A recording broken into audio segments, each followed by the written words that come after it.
안녕하세요. 오늘은 제가 새 메인 노트북을 쓰기 위해서 구매한 기가바이트 에어 올레드 KB 인텔 옥타코어 CPU와 RTX 2060을 탑재하고 있는 이 노트북의 성능을 알아보려고 합니다. 사실 이 노트북에 사용된 i7-1080H 옥타코어 CPU는 제가 이전에 리뷰했던 기가바이트 어로스에 들어간 것 같고, 사실 노트북의 내부 구조 자체도 어로스와 에어로가 거의 동일하기 때문에 별다른 차이를 보여주기 힘들 겁니다. 그래도 일단 테스트한 결과들은 공개하도록 하겠습니다. 일단 이 노트북의 스펙을 보도록 하죠. 솔직히 여기에 인텔 i7이 아니라 AMD 르나라 4800H나 4900H가 탑재되었다면 그쪽으로 구매했을 것 같은데요. 4K 디스플레이를 탑재한 르나라 노트북은 도저히 기약이 없더라고요. 그리고 그래픽카드 RTX 2060은 사실 GTX 1660 Ti 달린 모델을 먼저 보고 있었는데 당장 재고가 없다고 해서 2060 모델로 업그레이드를 해서 구매했고, 램은 구매 당시 8기가 탑재되어 있었는데 이걸 무려 64기가로 올려버렸습니다. 원래 32기가로 하려고 했는데 DDR4 3200MHz 램 16기가짜리가 사려고 보니까 없더라고요. 솔직히 제대로 쓸 일은 절대 없을 것 같지만 그래서 64기가로 한번 맞춰봤습니다. 근데 저번에 따로 말씀드렸지만 이 노트북 무게가 2kg으로 홍보되고 있는데 2kg 아니에요. 2.16kg 정도 된다고 보셔야 합니다.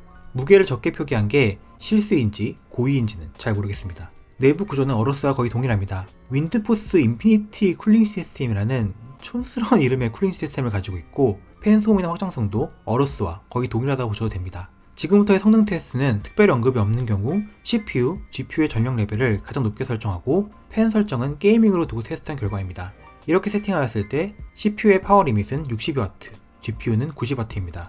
자, 우선 시네벤치 R20부터 가죠. 많은 사람들이 사용하는 이 CPU 벤치마크는 여러 세팅에서 측정해봤는데요. CPU 파워 리밋을 62W로 설정한 경우 최고 온도 80도, 60W 유지 전력에서 올코어 3.3GHz의 클럭, 72도의 온도, 최종 점수 3427점입니다. 파워 리밋을 기본 상태인 52W로 설정한 경우 최고 온도 76도, 52W 유지 전력에서 올코어 3.0에서 3.1GHz, 68도, 3101점입니다. AI 자동 모드를 설정한 경우 최고 온도는 86도로 잠깐 피크를 찍고 58W 유지 전력에서 올코어 3.2GHz, 70도, 3259점입니다. 그리고 어댑터를 빼고 배터리를 사용하면서 성능 모드를 설정한 경우 30W 유지 전력, 올코어 2.4기가, 58도, 2468점으로 측정되었습니다. 그리고 마지막으로 인텔 XTU에서 전력 제한을 해제한 다음 최대 팬 속도로 시네벤치 돌려보면 대략 105W 정도 전력을 씹어먹으면서 에어로에서 설정된 서멀 스로틀링 온도인 90도에 도달하게 되고 대략 4GHz의 클럭을 유지하며 점수는 3939점까지 올라가게 됩니다.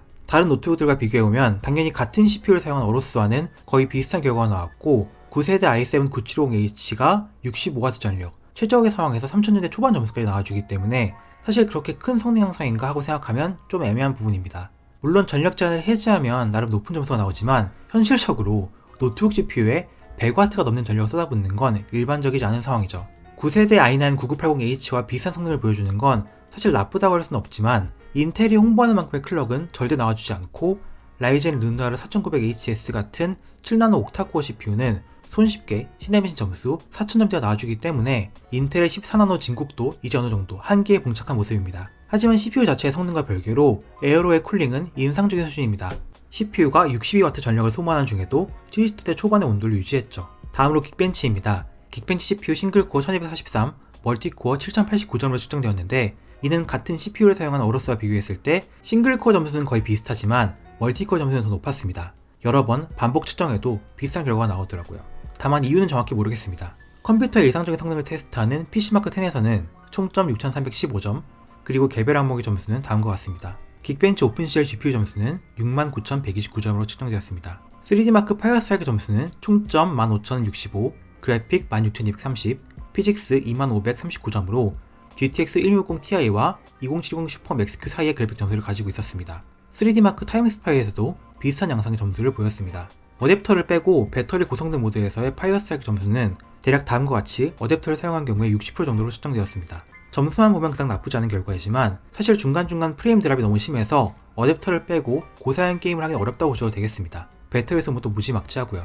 다음 프리미어 프로 테스트입니다. 사실 프리미어 프로가 최근 베타 버전에서 엔비디아, AMD GPU 하드웨어 엔코더를 사용할 수 있는 베타 버전을 공개하면서 이전 버전과 인코딩 타임 차이가 많이 나게 되었습니다. 하지만 그게 아직 프리미어 프로 정식 버전에는 편입되지 못했기 때문에 이번 영상에서의 결과는 현 시점의 정식 버전인 14.1 버전 기준으로 측정하였습니다. 제가 항상 테스트에 사용하는 1080p 시퀀스 인코딩은 1분 31초가 걸려 상당히 빠른 결과를 보여줬고, 하드웨어 가속을 사용하지 않는 VBR 2패스 인코딩에서는 4분 5초가 걸려 소프트웨어 인코딩에서는 제피러스 M과 비교해 큰 차이로 빠른 모습을 보여줬고 어로스보다도 빠른 모습을 보여줬는데 이는 아마 램 용량의 차이가 원인이 아닌가 싶습니다. 블렌더 테스트에서는 대표적인 테스트용 파일인 블렌더 BMW 파일을 CPU 렌더링하는데 4분 20초가 소요되었습니다. SSD는 제 거에는 기본적으로 삼성 PM981A가 탑재되어 있었고 읽기와 쓰기 속도 모두 뛰어난 편이었습니다.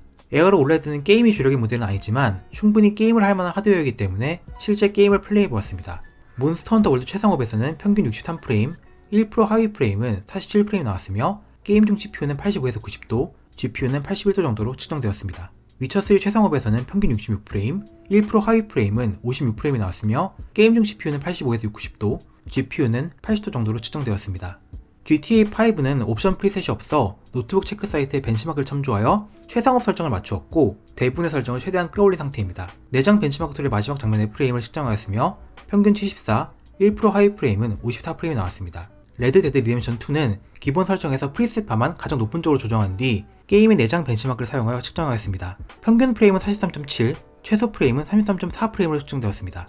평균적으로 RTX 2060을 탑재한 에어로에 비해 i7 970H에 GTX 1660 Ti를 사용한 제피러스 M은 평균 프레임 8.9%, 하위 프레임 9.8%가량 떨어졌고 RTX 2070 슈퍼 맥스Q를 사용한 어로스는 평균 프레임 13.6%, 하위 프레임 8.7%가량 더 우위에 있었습니다. CPU만 사용하는 시네벤치 온도 결과와는 다르게 CPU와 GPU를 모두 갈구는 고사양 게임에서는 CPU와 GPU가 상당히 높은 온도로 올라갔고 CPU 온도 상한으로 설정된 90도까지 올라가는 모습이었습니다. 그래도 게임 프레임 자체는 노트북용 RTX 2060의 성능을 괜찮게 뽑아주는 모습이었습니다. 그리고 저번에도 말했지만 에어로의 언더볼팅을 할 방법은 현재로서는 찾을 수 없습니다. 배터리는 어로스와 같은 94W의 대용량 배터리를 사용했습니다. 밝기 50%, 음량 30%, 키보드 백라이트 오프, 배터리 절약 모드로 풀 HD 유튜브 라이브 아카이브를 연속 시청하였을 때 6시간 10분 정도 버텨주었고 4K 디스플레이와 고사양을 가지고 있는 노트북임을 고려했을 때 굉장히 좋은 결과라고 생각합니다. 다만 어댑터를 뽑고 고사양 게임을 할 경우 정말 순식간에 배터리를 녹일 수 있어요. 1시간 안쪽으로 배터리를 방전시킬 자신이 있습니다. 테스트 중에 소음은 상당히 있는 편이었습니다. 전혀 정숙한 노트북 아니고요. 펜 세팅을 콰이어트로 하면 소음은 적은 편이지만 게이밍 세팅에서는 다른 게이밍 노트북들에 결코 뒤지지 않는 팬 소음을 내줍니다. 그럼 정리하겠습니다. 좋은 의미든 나쁜 의미든 기대대로의 결과였던 것으로 보입니다. i7 1080H CPU는 i9 9980H급은 되지만 성능과 전력 소모가 르누아르에 많이 못 미치는 부분이 있고 RTX 2060의 경우 GTX 1660 Ti보다 성능이 낮지만 데스크탑용 RTX와의 격차는 큰 편이죠. 쿨링도 CPU만 갈궜을 때는 좋은 편이지만 게임으로 GPU까지 갈궜을 경우에는 노트북 쿨링의 한계를 보여주기도 하고요. 그래도 쿨링 구조를 뜯어고치기 전 구형 에어로와 비교했을 때는 훨씬 노트북이 빨리 식는다는 느낌이 분명히 있습니다. 다음 영상에서는 성능 이외에도 에어로에 대한 종합적인 내용을 다뤄보고 최종적으로 이 노트북이 추천할 만한 노트북인지 결론을 내보도록 하겠습니다. 그럼 도움이 되시길 바라며 다음에 뵐게요.